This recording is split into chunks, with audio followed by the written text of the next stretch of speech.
To the Minister for Workplace Relations and Safety, does she stand by her statement that the government is delivering for all workers? If so, how is reintroducing pay deductions for partial strikes delivering for workers?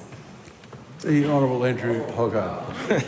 Mr Speaker, on behalf of the Minister for Workplace Relations and Safety, yes, the government is delivering for all workers by setting fair rules so that businesses and workers alike can thrive and realise their full potential.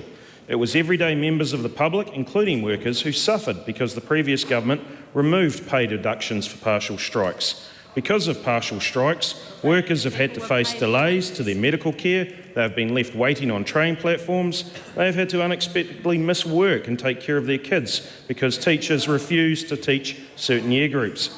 The government is reintroducing pay deductions for partial strikes because too often it is the public who suffer as a result. If a worker turns up to work but refuses to do a key part of their job, intentionally causing disruption to customers, employers should be able to deduct their pay. It is a sensible, proportionate change that should minimise potential disruption to public services. That is fairness, something that Labor used to believe in. I think the last part of that question is not part of the spirit of question time. The other point I make is that there's a very, very long answer. I know that the Minister, the member himself, is generally much more concise and would perhaps want to protect his reputation by editing some of the answers in front of him. No worries. Camilla Ballich. Thank you, Mr Speaker. Does she stand by her statement that an employee's right to strike should not continue without consequence? And if so, is she comfortable with those consequences, including being paid less than the minimum wage? To the first part of the question, yes. Supplementary. Is she comfortable that, under her proposed bill, nurses, teachers and other frontline workers could have their pay deducted for wearing a T-shirt?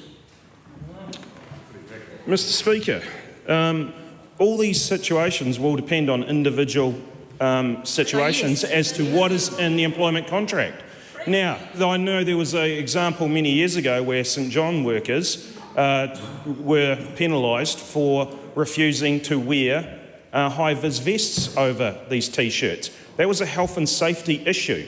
Often, people will be required to wear certain items for their job for health and safety reasons. So it will be in their individual contract agreements and that will set down what is required.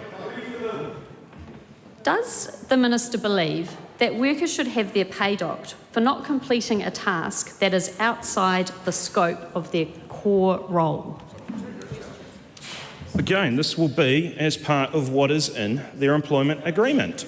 What is in their employment agreement will stipulate what it is their work is required. If they have an argument with what they're being required to do, then they are able to go to the Employment Relations Authority. Supplementary. Does she accept that this bill penalises workers for exercising their freedom of speech? No, I don't believe it does at all. Sorry, on behalf of the Minister, no, she does not.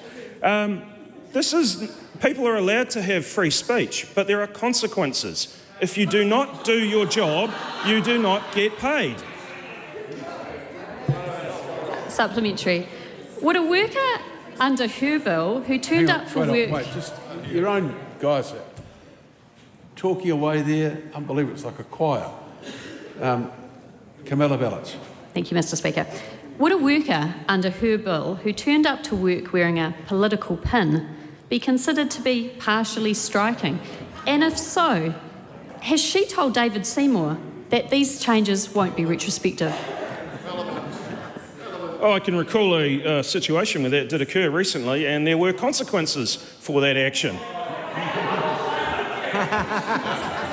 Nicely done.